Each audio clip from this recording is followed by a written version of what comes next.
Okay, no? So, while waiting na ng isa pang kasama na mamasyal dito, at habang nag-aantay tayo na humupa yung ulan. Humupa na nga, ito na. Pero mga hagala, look at this, oh. Oh, see that? So ito yung disadvantage talaga. Sinasabi ko lagi, noon pa man, no? Many times before. Last year pala, no? Every time na mababanggit ko yung matatapik ko yung tungkol sa Kabantian area na disadvantages, no, kung mag-o-own ka ng sariling bahay dito, tsaka kahit pa meron ka sariling sasakyan, still it doesn't guarantee pa rin na magkaroon ka ng easy access sa mga location na gusto mong puntahan, particular sa downtown area. For example, dito ka nagtatrabaho, dito ka naninirahan, no, sa area kasi may bahay kang nabili dito, tapos may sasakyan ka, afford mo yun, so okay yun. Pero ang talagang magiging kalbaryo at problema mo dito yung traffic gaya nito. Oh. Ito scenario na to, hindi to bago, hindi to siya cases lang every time na mag-ulan. I don't know rin. So comment nga dyan sa mga taga rito, sa mga taga Kabantian. Comment nga kayo dyan sa mga nakatira sa may Indangan, sa may mga taga Deka, nakatira sa may Acacia, San Miguel. Let me know kung ito ba ay mali ba tong sinasabi ko na common scenario talaga to dito. Kasi ang liit lang kasi ng kalsada, kahit pasabi natin na nag-2 lanes sa siya ngayon, compare dati na 1 lane lang, no? So ngayon 4 lanes sa lahat in total, no? So still masikip pa rin siya para sa dami ng mga tao na nakatira sa lugar, no? Sa sobrang dami ng mga sasakyan dito. Yung mga private cars karamihan.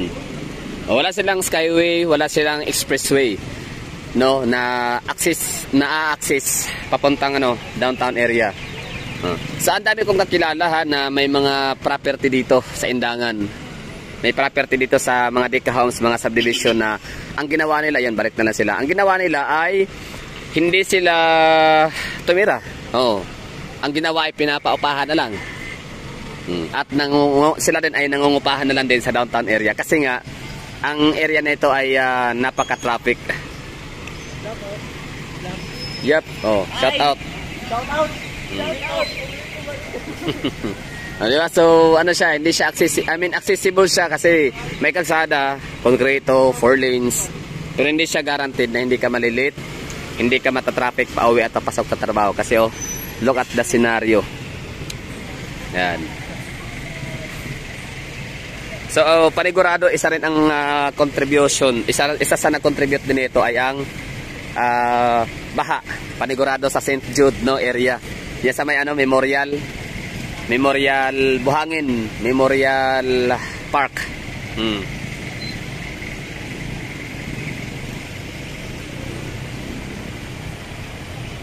So sayang, no, hindi namin na-enjoy yung kanina, yung pa-sunset doon sa view kasi nga umulan. Diba ito yon, traffic scenario sa Tagasa Kakoy, taga Draara. Mangutan ko nimo kani siya nga traffic scenario ba? Unsa man siya kanang common permin? Tagasa ra ka. Asa ka sa Emily banda? Diamond. So dili sa kuan sa may bandang Country Bell padung og kanang St. Jude. Wala traffic kayo? Awak balo. Di siya kabalo di wala. So yun. Good luck na lang, no? So yung galing sa downtown, sa city, wala problema, maluwag. Pero yung palabas, di ko alam kung saan galing tong mga to. Baka sila ay nagsa-shortcut to, mga private cars, panigurado, no?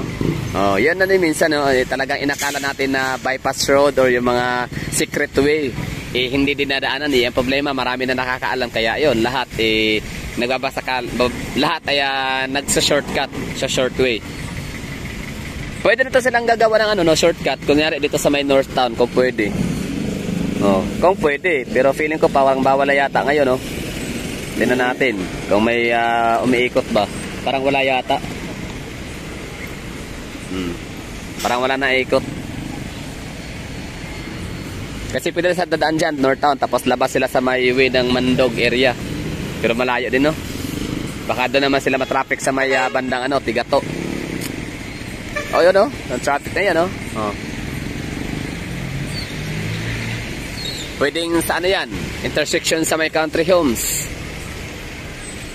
Hindi natin alam. Basta yung ganyang senaryo, wala pa man tong City Mall, wala pa man tong ano, wala namang masyadong ano sa City Mall, oh. Wala namang masyadong labas-pasok ng mga sasakyan at mga pasahero. Hindi naman siya level ng Gaisano Mall in DSM na labas-pasok yung mga tao or Abrisa.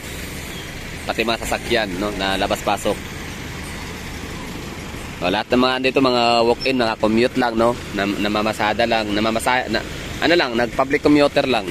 Badala. So may mga sasakyan pero wala, nakaantabay na diyan, naka-park lang. Yan yung ano, yan yung mga disadvantages kapag nakatira ka sa lugar na to, no. Itong tinatawag nating Cabantian, subdivision area, subdivision capital of Davao. Goes to Cabantian. Lahat ng lugar dito halos subdivision na.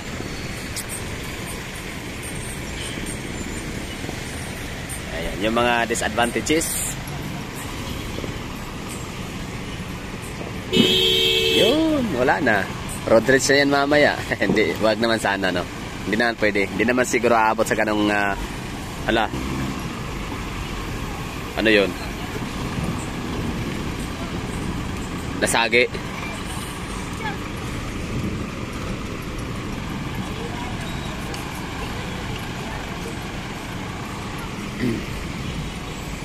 La.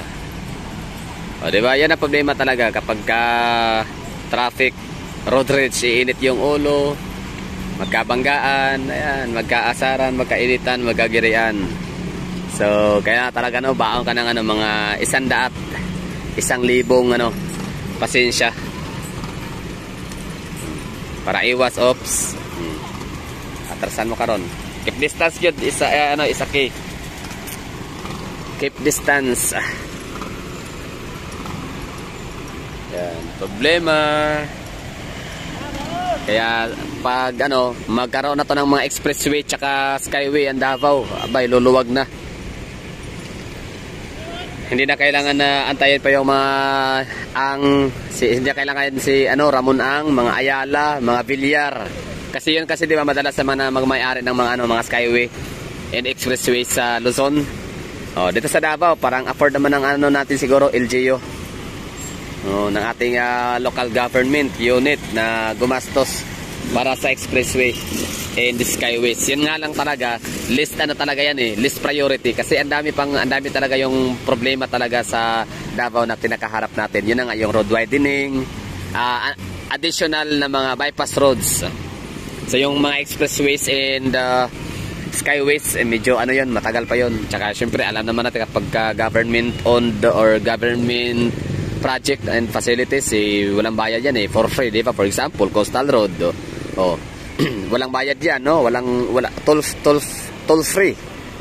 Kasi government, yung magiging tulay na Samal Davao Bridge connecting, magiging toll free din yan, no? Susun. Napakalaking tulong yan, ginhawa. Both sa Malinos and Davaoenyo.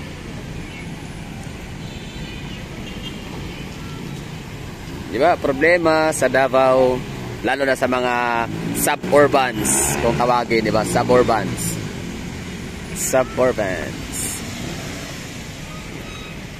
Hindi garantisado na meron kang sasakyan ay makakatakas ka na sa traffic. Kasi ang access way nga ng pampubliko at pampribadong sasakyan ay parehas lamang, no?